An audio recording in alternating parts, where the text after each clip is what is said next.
huge thank you to those of you who have stuck with us. We are 8 hours in at the Everyone Deserves Happiness Summit, where we have committed 12 hours on the International Day of Happiness to celebrate and discuss and talk about happiness in the autism community, where the gaps are, what we need. And our next speaker, I am so thrilled, so honored to introduce. Rick Gutierrez is with us, and he is going to bring a global perspective to this concept of well-being in the autism community. When we met Rick several years ago, he was part of our inaugural Learning Institute. He was already working with the science and skills of happiness in his own way. He had sort of come across Pause Psych and said, yes, this has to be a part of the solution. And he was working with the toughest of cases.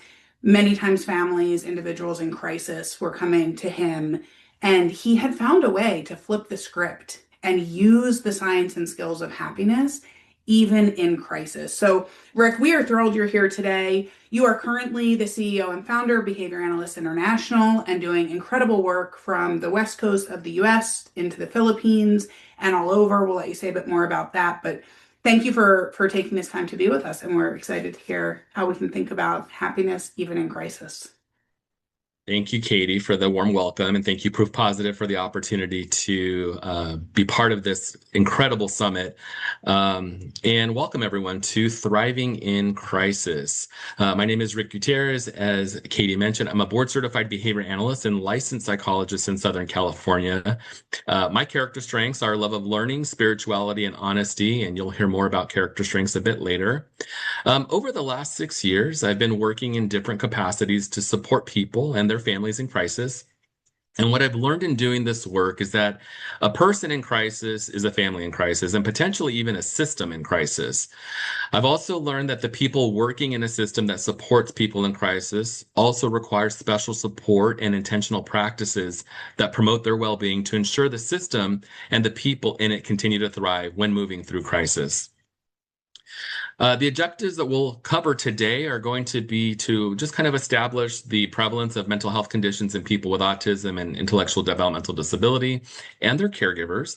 We're going to identify some strategies to support a person and their family in crisis, including the use of well-being practices. And then we're also going to learn strategies to support resilience, practitioner well-being, and sustainable and organizational health. Now, as we move through this material, I will try to highlight case examples of people I've supported through crisis and or the people I've led over the years in doing this work.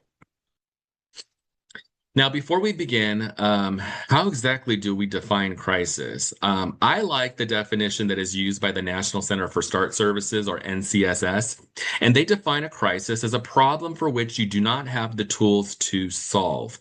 And some examples of crisis that might come to mind could include suicidal ideation, or someone talking about or engaging in an action to harm themselves, homicidal ideation, where they might be talking or engaging in actions to harm other people. There could be a medical or health crisis that an individual is going through. Sometimes we see severe aggression or other behavioral episodes that are putting a person at risk or in crisis. Housing becomes a real critical issue at times when people are going through crisis or at risk for losing their placement. We see limited or fractured relationships with people that are around the person with autism, whether it be paid or unpaid people in their life.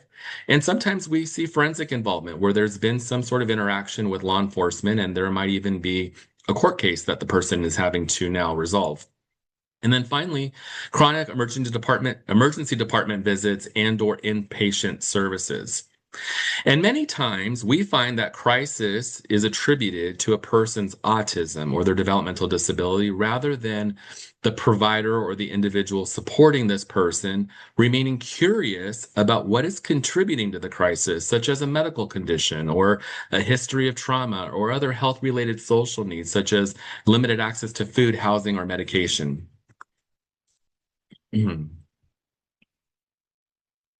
And if you really think about it, most of us at any given time are walking into a crisis, we're in the middle of a crisis, or we are coming out of a crisis. And whether it is a personal crisis, like a loss of a significant person in your life, or a chronic conflict that you're experiencing at work, or the loss of a job, or maybe you're drowning in credit card debt and struggling to put food on the table for the family, or even a physical crisis such as an unexpected diagnosis, or even a community crisis like we experienced here in Southern California last year with the wildfires. There's lots of different types of crisis that someone could experience. When we look at emotional crisis, it can be overwhelming feelings, and relatedly, psychological crisis that's impacting how you think and how you perceive and your mental stability. These crises may be perceived as more severe than others and can potentially be so, but we also are going to see a lot of variability in how we respond to these crises from person to person. Some people may have more than one of these things happening at a time. And I'd like for you to take a moment and reflect on where you might be in one of these areas or where you've been in one of these areas. Some of you may have moved through crisis and gained new skills and have become stronger. Others may still be navigating the journey and still thinking about the outcome of the previous crisis. Nobody is immune to experiencing crisis. So let's focus a little bit on psychological crisis a bit. So people with developmental disability can have a mental health condition. Many times providers and people in the community haven't considered that people with IDD can have a mental health condition, just like their neurotypical counterparts. Depression and anxiety are the most common mental health conditions people with IDD experience. And one of the most common symptoms of a person with IDD is aggression, especially if they are presenting with developmental disability or autism, with depression or with anxiety. We oftentimes will see aggression as one of the symptoms that goes along with that presentation. And unfortunately, as I said earlier, we'll see a lot of providers attribute this aggression or this other and any other symptom for that matter to the disability rather than remaining curious about why this person could be demonstrating this symptom. Trauma is also very common in people with developmental disability. We know that people with IDD are more likely to experience trauma than people without IDD, which is likely due to their high reliance on caretakers to support their needs. Further, they are more likely to experience polyvictimization. As such, all people that support those with IDD should be familiar with the signs and symptoms of trauma and how to be trauma informed in the supports and services offered. When we drill down even further and look at autism, we see similar trends. However, people may be more at risk for attributing behavioral issues to autism rather than, again, remaining curious as to why a particular symptom is being demonstrated. I can tell you right now, I have a young man on my caseload that I've been referred for severe aggression. I've seen the videos of the aggression. I have personally observed the aggression, and I started to remain a little more curious about what might be going on. And as a behavior analyst, there's a methodology that we use to kind of identify what the function of that behavior might be. But I went a little further and looked at how often is this person eating? And I'm, was just reviewing last night a couple of weeks of logs of food entries and finding that this person is eating maybe 1 cup of noodles a day. And so there's obviously something going on medically with this person. There's maybe potentially some issue with restricted interest in food, or maybe there's a medical condition that's making eating uncomfortable. So, again, it's just this idea of being curious about what is going on and not just stopping at the level of whatever the person's diagnosis is in terms of a developmental disability or autism. Let's take a little closer look at post-traumatic stress disorder, for example. Events that might not be potentially traumatic for a neurotypical person can be very traumatic for a person with autism, such as a sibling moving out of the house or a family pet that is being lost, or moving out of a childhood home. When routines are disrupted and when there are multiple changes happening at once with the person with autism, this can be a very traumatic experience, and all the symptoms that go along with experiencing trauma come with it. So we need to very much acknowledge that, yes, people with autism can also have a co-occurring mental health condition, and we need to remain very curious about that. Now let's take a look at the caregivers. Caregivers that support people with autism or developmental disability, they're 2 to 4 times more likely to experience depression. 40 to 60% meet the criteria for an anxiety disorder. They have high rates of chronic stress, burnout, and emotional exhaustion and sleep disturbance, and overall reduced well-being. And finally, the US Surgeon General in 2024 had this to say about loneliness occurring in the United States. This warning is based on the fact that researchers have found that loneliness increases the risk of early mortality by the same rate as smoking 15 cigarettes a day. Loneliness can increase blood pressure, cholesterol, it activates physical and psychological stress responses, and it suppresses our immune system. Now, for those working in the crisis space, we need to ensure we're remaining connected with others. We can quickly become siloed and disconnected from our coworkers, and the more lonely a person is at work, the worse they're going to perform at work. And we need our workforce thriving to ensure that they're providing the best possible care for folks, especially for those that are in crisis. Now, even with all that we've discussed related to crisis, there are some people that grow as a result of a crisis and pick up new skills and learn valuable lessons. And in positive psychology, resilience is known as one of the main human strengths that helps people handle adversity and still grow. It's not just about surviving, it's about functioning well despite challenges. And I find it interesting. How can people continue to function well when walking into and standing right in the middle of crisis? Can flourishing still be possible when everything in your experience in the environment is less than ideal? And the answer is yes. It doesn't mean that crisis is any less meaningful to the person experiencing it, but it's almost like they have a protective armor that doesn't allow the crisis to penetrate the person's overall state of well-being.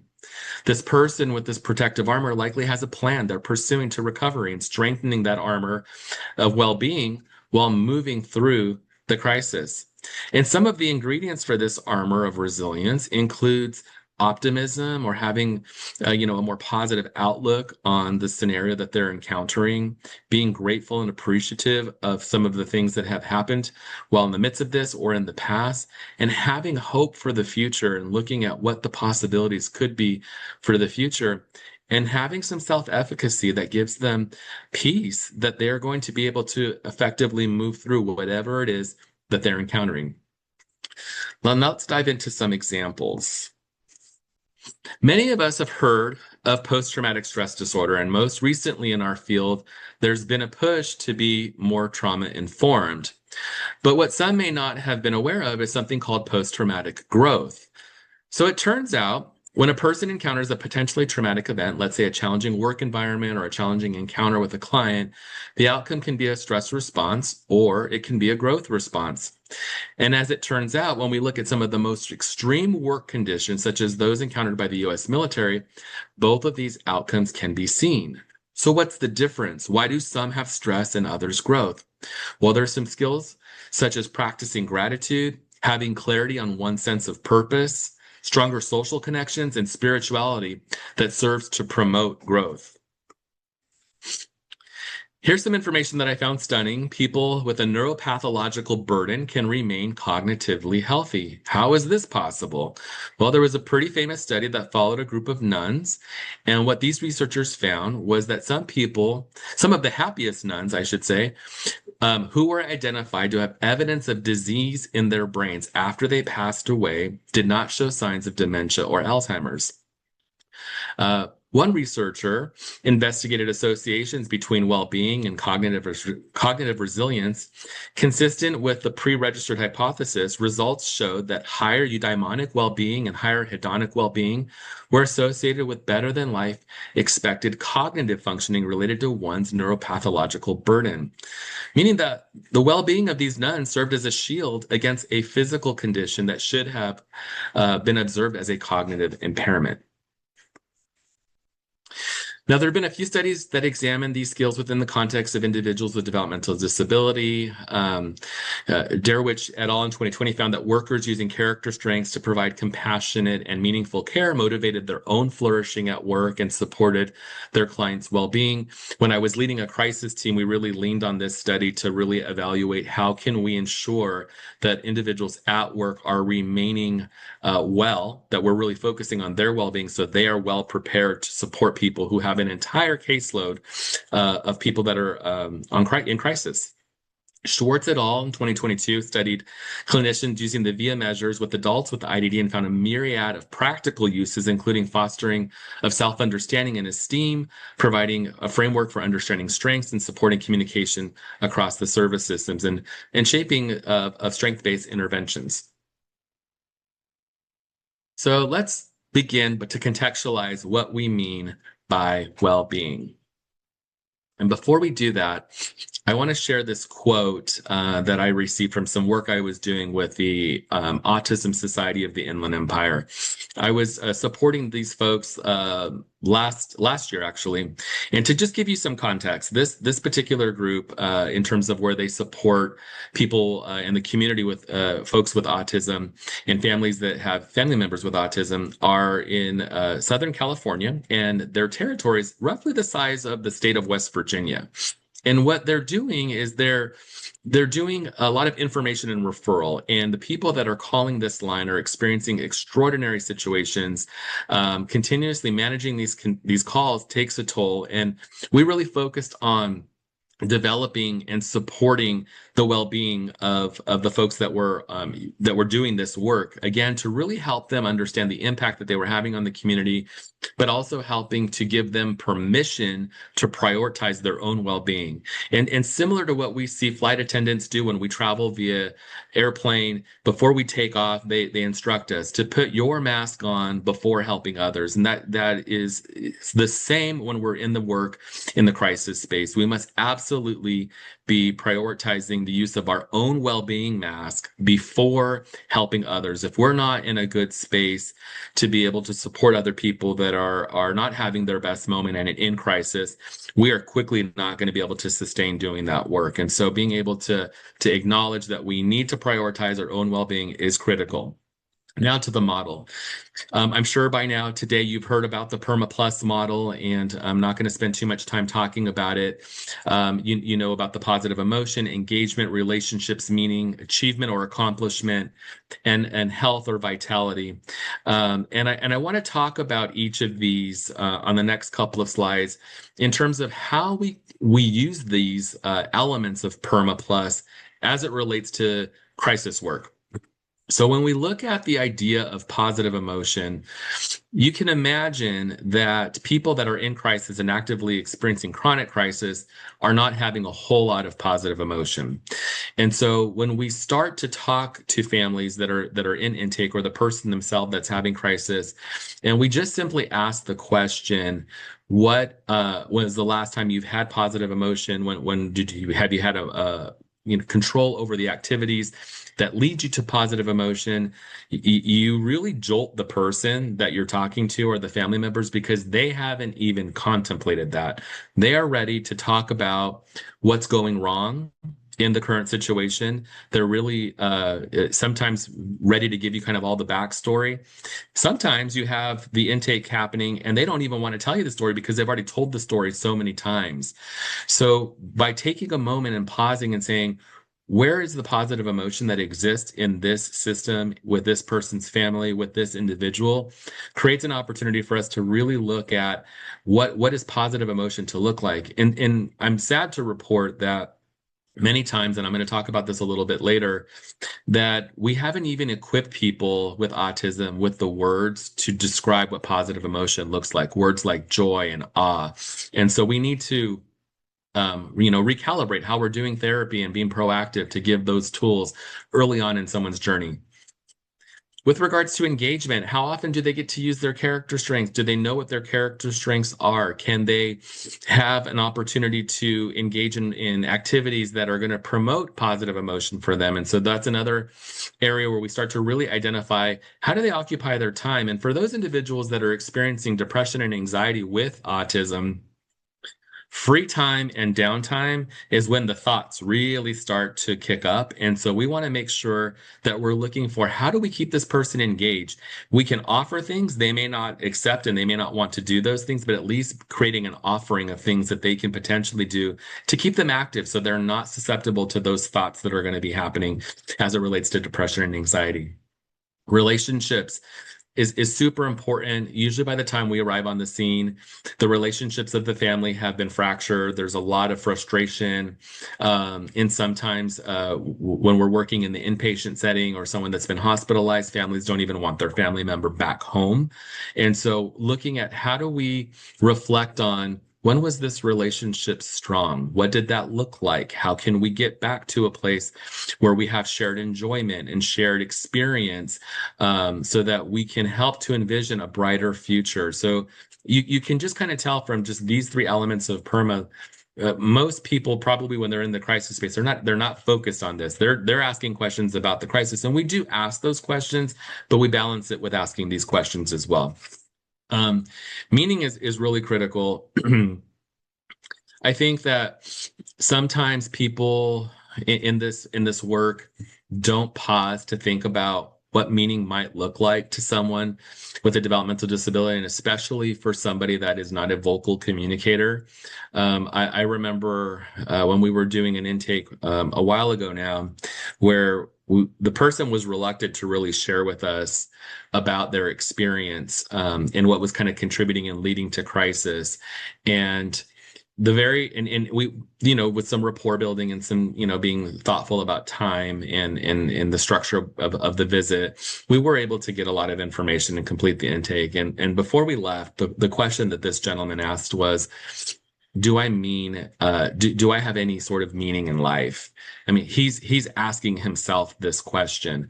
It's really stunning. And I think it's not uncommon for us to think that we all would have a question like that for ourselves and our sense of purpose in life. And why wouldn't we expect people with developmental disability or autism to have the same question?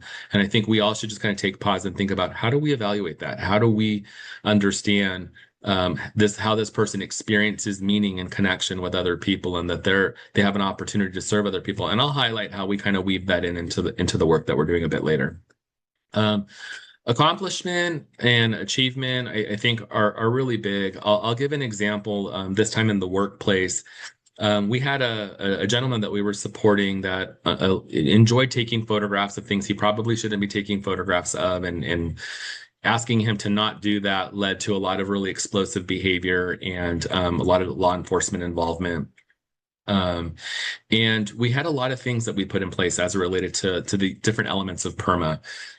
We were looking at activities that promoted positive emotion and engagement and all of the things. And we were doing all of those things for the staff.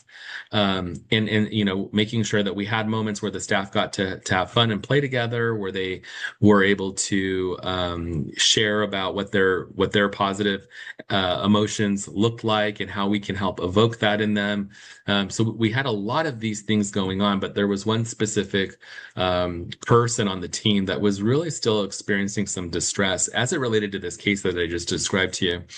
And what we identified is that there were a lot of obstacles to moving this person out of crisis that kept surfacing. And as a result, this person that was leading the charge wasn't getting to experience accomplishment or achievement. And that was the missing component of PERMA. And so we remedied that by creating some micro goals, some small sets of goals that we knew would be attainable to help kickstart some achievement and accomplishment on that case to turn around that experience. And so I highlight that because all elements of this model really need to be firing on all cylinders to be able to improve the experience of someone that's in crisis or the staff that are supporting them.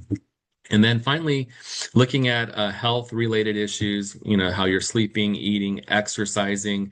And we just see in general that the population we work with, they don't get these opportunities to engage in physical activity or have a good sound diet, or and so one of the things that we're doing actually with the group that we're working with right now, we're doing this actually in 3-day programs, is we have a vitality project that we've launched, and we're focusing on things right now. It's 95 degrees here in Southern California, and we're focusing on a hydration, making sure that we're hydrating effectively throughout the day. And so there's a lot of things that we can do to help, again, really promote well-being using this model. All right, so let's now start to dive into some strategies to support a family that is in crisis. So, the first thing that we start with 100% of the time is this idea of reframing. And I want to talk about some of these psychological phenomenon that for those of you that are clinicians on the line, and for those of you that are familiar with some elements of psychology, you may have heard of the Pygmalion effect or the self-fulfilling prophecy or confirmation bias. And I want to talk a little bit about this Pygmalion effect. And this study that was run many years ago now would be never approved by a review board today. But essentially, what happened in this study was some teachers were told that one group of students were a gifted group of students, and another group of students were just, average IQ and should just get the business as usual in the classroom. And what the teachers didn't know is that these two groups of students had absolutely no difference in IQ, absolutely no difference in their learning style. But what the results of this study showed is that the gifted group ended up acquiring more skills and performing better simply because the teacher was told they were gifted. And so because of that, that's what the teacher saw, and that's what how the teacher behaved in interacting with these group of students. Now, when you take that example and you apply it to the crisis space, these thoughts and these biases and these opinions, they start to formulate, your view on that specific client. And when you read someone's background reports, and usually when you're in the crisis space, there are lots of reports to read and lots of documentation that you can see in terms of how things have kind of unfolded over the course of time for that particular individual. And you start to visualize what this person looks like, how they might behave, what they might do. And it starts to create this view. And then also looking at the people that are regularly interacting with this person. If you are brought onto a team and someone tells you this person has severe aggression, you're automatically going to go into that scenario with your guard up. You're going to go into that scenario waiting and looking for that behavior. Versus if you are told when you walk into that scenario, I want you to pay attention to how this person is smiling. I want you to pay attention to how this person is having enjoyment with various activities that we present. When you start to look for other behaviors like happiness, you might start to get a happier individual. And so I challenge everyone to consider that, because it's something that happens where we start to create a scenario or a view about someone, and we're going to start to see those things. We're going to have that confirmation bias with the person that we're supporting. Now, this is also important for the people that are living this every single day.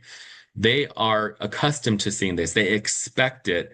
And I was talking about earlier with the intakes, when we ask them questions about positive emotion and engagement, they're kind of stunned. They're shocked. Like, you want to talk about that? You don't want to talk about the crisis behavior that we've been addressing. So I think it's important that we talk about that. I want to practice this. I learned these activities from Dr. Dan Tomasulo early on when I was starting to learn about this. But when you look at this particular image on the screen and you start to see the mountain range in the back, and it's got some purple texture, and you've got a lake that's in front of the mountain range with some, a blurry image of the reflection, and it's a beautiful landscape. It's great to see. And if you take a second and just kind of appreciate the different texture, the different colors, and kind of the beauty behind the image that you see, then you will see that if you turn your head, if you're comfortable, turn your head to the left, and now you might see an adult in prayer pose with a child in prayer pose in front of them. And so when you look at this photo, you're now seeing a different image. You're kind of reframing your perspective.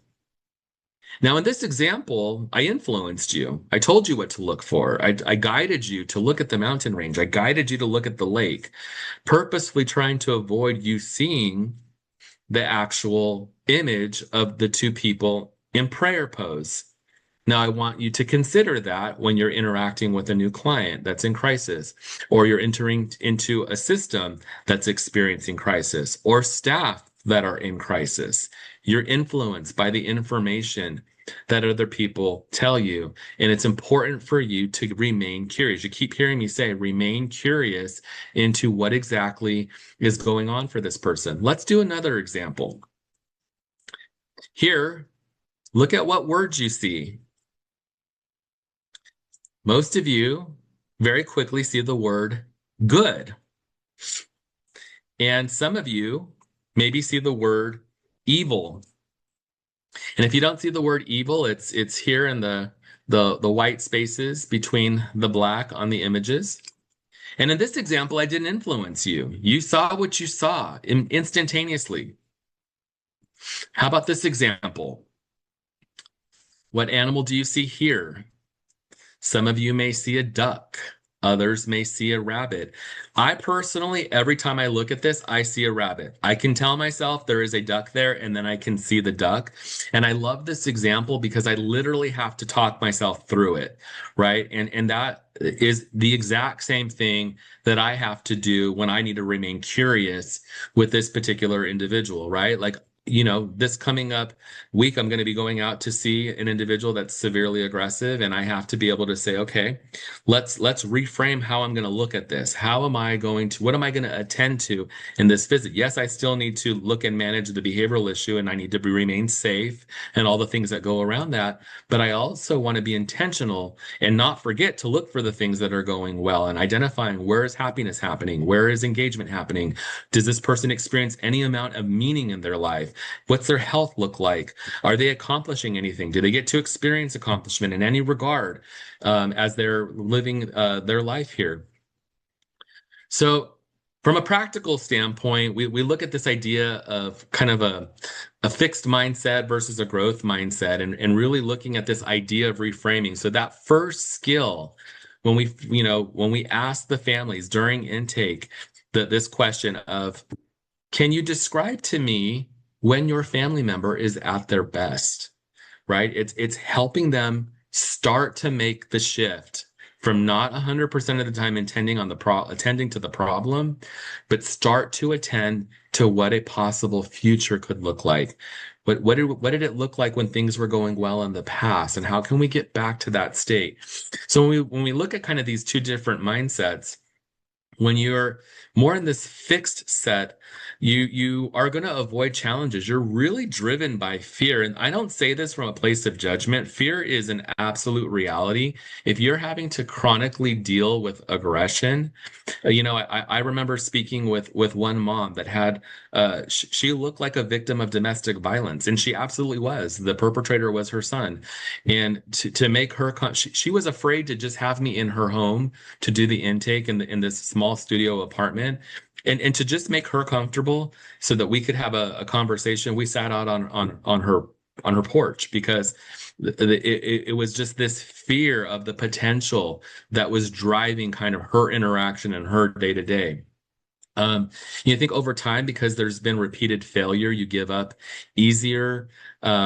You take things personal. I've seen a lot of shame with caregivers. This one that I just mentioned, we talked about, transitioning to a different location to help support. And what the mother said to me is, this is my son. He is my problem, and I will not subject another human being to this level of abuse. And so there was this kind of shame of feeling not good enough or not worthy. And sometimes we just have to give people permission to say it's okay. In some situations, we avoid feedback. We want to just kind of remain in the status quo. I've seen this a lot post-pandemic where parents and child kind of spent a lot of time together during the pandemic and kind of shifting out. We didn't see people kind of go back out into the community, and people are not really open to receiving feedback on that. And they want to kind of control the situation, even though the way that it's being controlled is not really producing, it's not supporting their well-being. They have a lower ability to bounce back. And then when we contrast that with a growth mindset, we're really looking at the ability to embrace challenge and be excited about it and pursue it and kind of setting goals to kind of get there and how we're going to accomplish it. There's this more of a persistent attitude to get through difficulty and an attitude of learning that we're learning from this experience and we're going to improve upon it and we're going to refine how things are going. And then it's also being able to be inspired by other people and having that ability to bounce back. So reframing is so critical. It's one of the first steps that we do to help support people in crisis. And it's not an overnight thing. It takes a lot of practice. Sometimes when there's multiple people I'll have the individual family members journal on their own, and then we regroup as a group to kind of see, do we have alignment? Do we have difference of opinion? And we talk through that so that we can all level set in terms of where are we headed? What's the bright future ahead? And this is kind of the beginning of us starting to establish hope for this particular family. I want to talk a little bit about character strengths because this is the next area that we really start to dive into. Super critical for the staff is making sure that all of the staff that are supporting people in crisis are well versed in character strengths. They know their own character strengths. They know how to leverage their character strengths to help support them in doing the great work that they're doing on a day-to-day basis. So if you haven't seen this yet today and you don't have a list of the character strengths, I'd encourage you to take a photograph of this slide just so that you have it handy because we're going to do something in a few minutes that this might be useful for you to kind of reference at the same time as looking at some other pictures that we're going to show you in just a moment.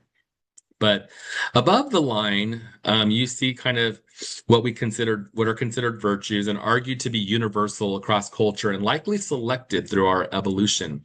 Below the line are the strengths, and these are the ingredients of these virtues. In other words, if you look at the virtue of wisdom, some of the strengths or ingredients include creativity, curiosity, judgment, love of learning, and perspective.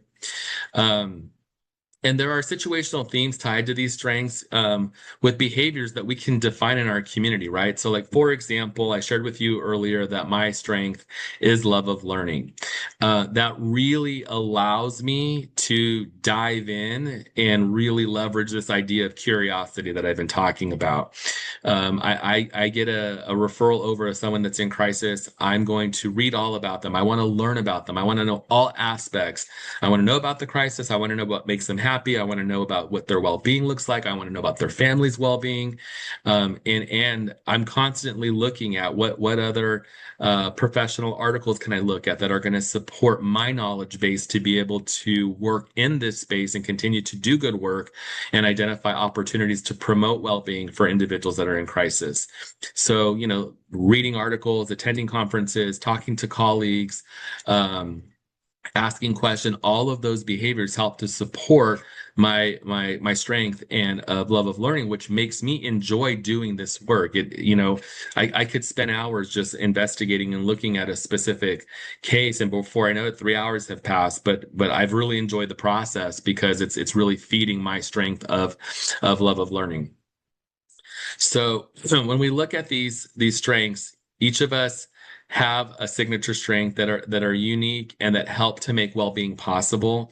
I know for me, with the staff that I have currently, we do this thing called a personal user manual, where we start to identify what are the strengths, as well as other things, activities that make this person happy, activities that will help promote engagement, so that we can get to know the person, because we want them to do those things when they're at work, because we know that the work that we do is hard and challenging. And so being able to understand that and having a placeholder in the onboarding process to be able to do that, as well as keeping each other accountable to it so that we don't get so busy that we lose sight of what I talked about earlier of keeping that well-being mask on. So if I've sparked your curiosity and you want to identify what your strengths are, you may have already been shown this, but here's a link that you can access to identify the strengths. I just want to say one thing about this, which is when I first received the results of my survey, I immediately looked at the strengths at the bottom, which, it's kind of that just attending to what's wrong. And I saw forgiveness was at the bottom of my list. And I am naturally a pretty forgiving person. I don't really hang on to things. I can let things go. I'm just kind of sort of wired that way. And so I was really like taken by surprise that that was kind of at the bottom of my report. And what I've learned over time is that that doesn't mean that I'm not a forgiving person. It just means that when I'm doing my best work, when I'm super engaged, when I'm in what we call flow, I'm likely not using forgiveness. I'm using my other character strength, which is love of learning and spirituality, to help me get through and do kind of the best work that I'm doing. So that helped to contextualize it for me. And in one of the institutes, go ahead and pull up that photograph that we talked about a second ago that you took. I'm going to show you a couple of these photographs. We did this activity in one of the institutes with Proof Positive, and I thought it was really quite clever. And we're just going to look at two pictures. But if you just took a second and looked at someone like Ellen and identified what might her strengths be, just to kind of start to get you comfortable in practicing. We actually do this with the staff to help give them the language, because a lot of folks, when they come to work with us, they've never heard of character strengths. And so this is an activity that we do to help create some familiarity with the words and the strengths, and to help them put them into play.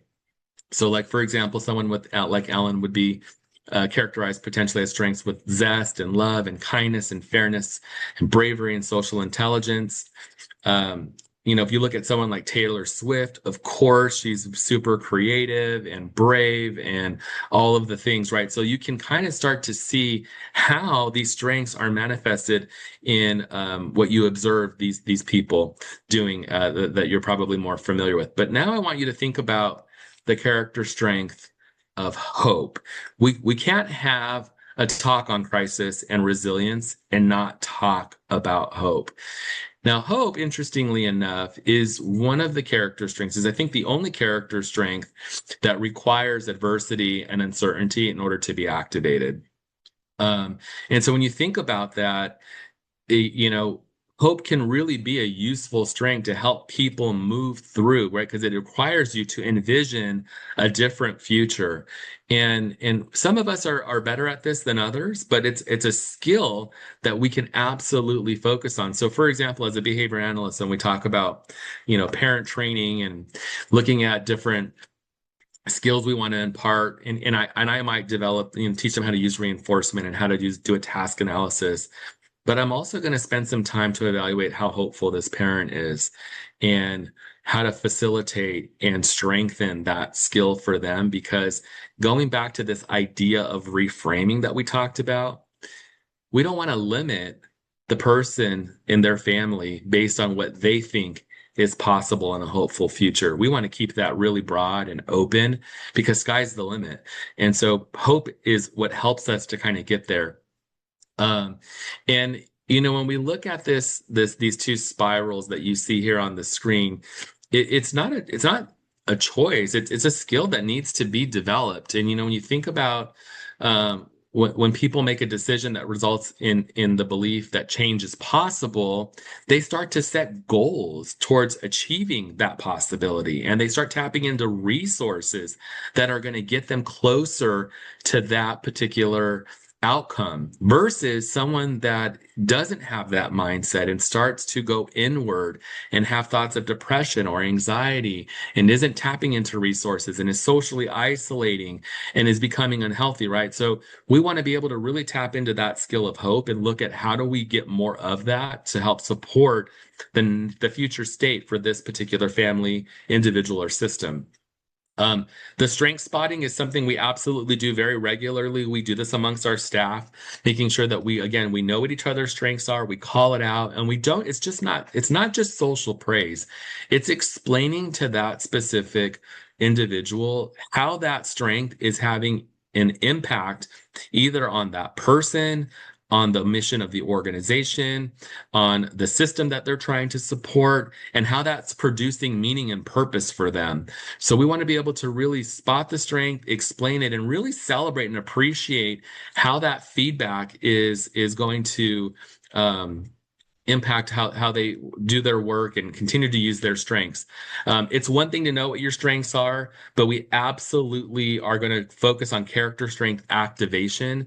Again, this is not just for the staff, it's also going to be for the people that we're supporting as well. How do we get them to activate their strengths in the setting that they are, either if they're at a day program, if they're in a community-based setting, if they're at home, creating lots of opportunities to activate those strengths is a really great opportunity.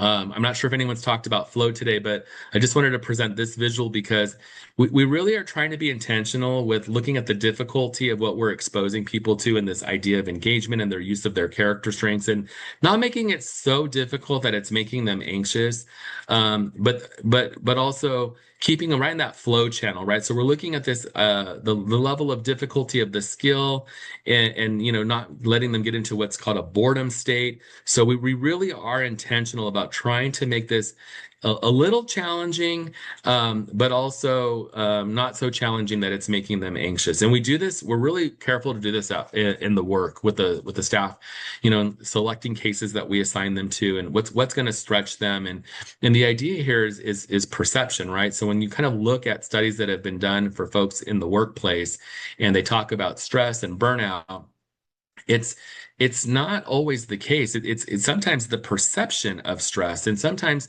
what we see is people that have no challenge in their work environment also don't experience well-being in their work. So we want to kind of really focus on that and get right into that kind of flow channel. So I want to talk about this idea of developing positive relationships. This is another skill that we do. This is an eco map. We look at the positive relationships as they relate to the person. So the person we're serving is in the middle, and then you have all of the different individuals that the person is encountering. And I want you to kind of visualize what this looks like, right? Looks right now like a hub and spoke. And the different size of the lines, it talks about the strength of the relationship. That's what it's depicting there. Sometimes you'll use arrows to show which direction do resources flow. The connection between the circles is showing you who's interacting with who as it relates to this particular individual. And when I contrast that with an eco map that looks like this, that looks more like a spider web, you see that now we've got much more connection happening with all these people that are supporting this person, and we see resources are flowing, and we see the strength of the relationships are getting bigger. So we use these visual eco maps to help us really measure positive relationship for both paid and unpaid people that we're supporting in crisis. I wanted to give you a case study. I'll let you kind of read on the left, kind of the person that we were supporting. This is somebody with history of disrupted mood dysregulation disorder, autism, chronic constipation, and caprices. Lots of things going on with this individual. And the person was referred for aggression. At the end of the day, the issue was vitality. This person had a medical condition that had been treated before. They have a high history of relapse.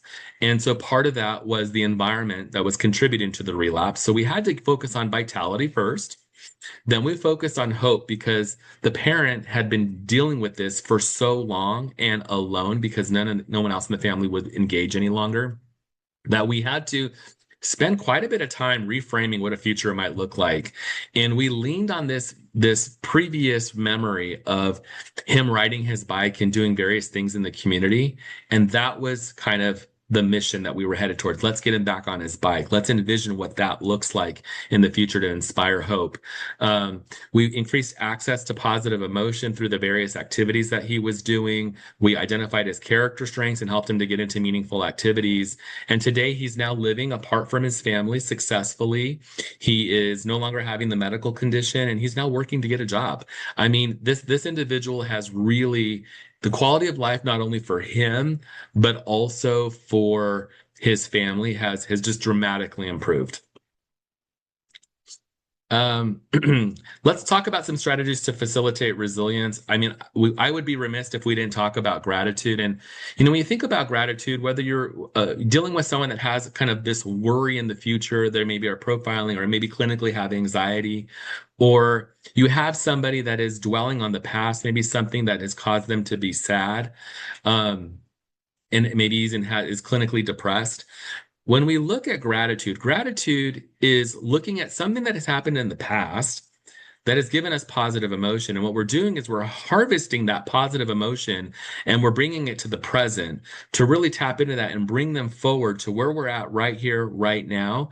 One other area that I want you to kind of think about, in addition to kind of worry and sadness, is there's some individuals that we support that are in this kind of mindset of, when I get to do this, I'm going to be happy. Or when I get to achieve this state, I'm going to experience success. And for you all listening here, it might be getting a house or finishing a degree or marrying your spouse. These things are things that you think when you get to this milestone, you're going to experience this better euphoric or happier state. And that may or may not true, but what we oftentimes see is once we get to that milestone, we just reset it and we never kind of get there, right? And so we're always kind of future stated. And gratitude can also be helpful in helping us to be in the present. And it actually releases dopamine and serotonin that facilitate this experience of positive emotion, which is essentially helping us to rewire our brain for a long-term increase in well-being. Different ways to do this. You can verbally express gratitude. You can do journaling. I wanted to give this example of a woman that I've been supporting over the last year with schizophrenia. She's prescribed antibiotics. She's really laid out. She's constantly was previously putting her head on the table, just really tired from the antipsychotics that she's on. She hears voices. She thinks people are talking about her. We spent a great deal of time, excuse me, focusing on what gives her happiness, what produces positive emotion. We worked a lot on increasing her relationships with the staff that were supporting her, giving them some education on how these medications were impacting her well-being. And here's a gratitude letter that she wrote. She's now combing her hair. She's engaging in activities within day program. She is practicing gratitude. She tells me, Rick, I don't do it every day. I only do it when I need to do it. But it helps to actually curb these thoughts that she's having about people talking about her, just to kind of keep her emotional state more consistent and not being driven by this potential thought. I can't stop her from having the thought because it's part of the schizophrenia, but I can help her with the emotional experience of it. And that's with gratitude has been really crucial in helping her move through that. I want to spend just a quick second talking about the different positive emotions and just acknowledging that we don't do a good job. Like my parents didn't raise me and say, Rick, that was a great job expressing pride or being inspirational. We versus having a parent that's saying, you can't do that. That is not a nice thing to do. You're very upset and labeling the negative emotion. And so we've done a lot for people just giving these words and helping them define what this looks like for them. So I just want to share this as an activity that we do, just giving the label. What does it look like individually for them in their experience of awe or joy or pride, etc. And then we look at the activities that lead to those emotions. Here's another example. I had a 22-year-old that was experiencing suicidal ideation. And he was a vocal communicator. He had a preoccupation with carnivorous plants like the Venus flytrap, and high need for routine. We educated him specifically on the names of those emotions, and we helped to pair him with another person that could serve as a leader for him and help manage and develop a friendship. And now these two are great. It led to him expanding his interest to not just about carnivorous plants, but now his friend, who's an amazing artist, has been able to transfer some really great art skills. So now this person's a pretty good artist as well. And I call this out because we have somebody that has been experiencing suicidal ideation. And he walked up to me one day when I was in his environment. And the minute he saw me, he walked up to me and said, Rick, I think I'm experiencing joy. And for me, again, a really profound experience because, man, he is in his second decade of life and is for the first time experiencing joy and having the words to articulate that. I mean, you really just can't, it's just such a great experience. So let me pause there and see if we have some time for some questions. If folks were hoping for a master class in pause psych today, that boom, they got one. Rick, you covered so much, and so many of the themes as this day goes on continue to expose themselves.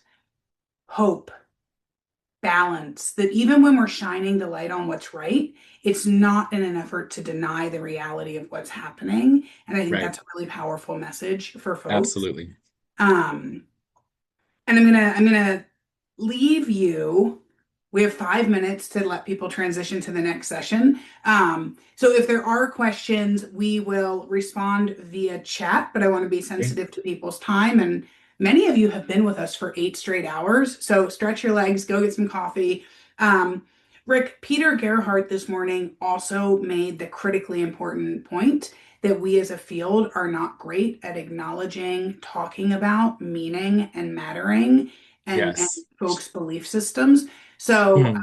as you know, I like to do, we'll pull together a group after this summit is over and let's start exploring how can we get better at that? Because when I hear opportunities for us to sort of close the gap on happiness and autism and really well-being and autism, meaning has to be a part of that conversation and Definitely. acknowledging meaningful participation. So, Rick, thank you. You bet. Hopefully, you all learned a ton. I have a master's degree in pos psych and learned quite a bit. So, thank you. Thank you. And top of the hour, we have about 5 minutes. We are going to have our next speaker, Harry, is sharing all about all and how all can really reshape focus, attention, meaning. Here we go with meaning in the autistic lived experience. So please, please, please stick with us. Um, Jump in and let's learn about the human experience of all together. Rick, thank you so much.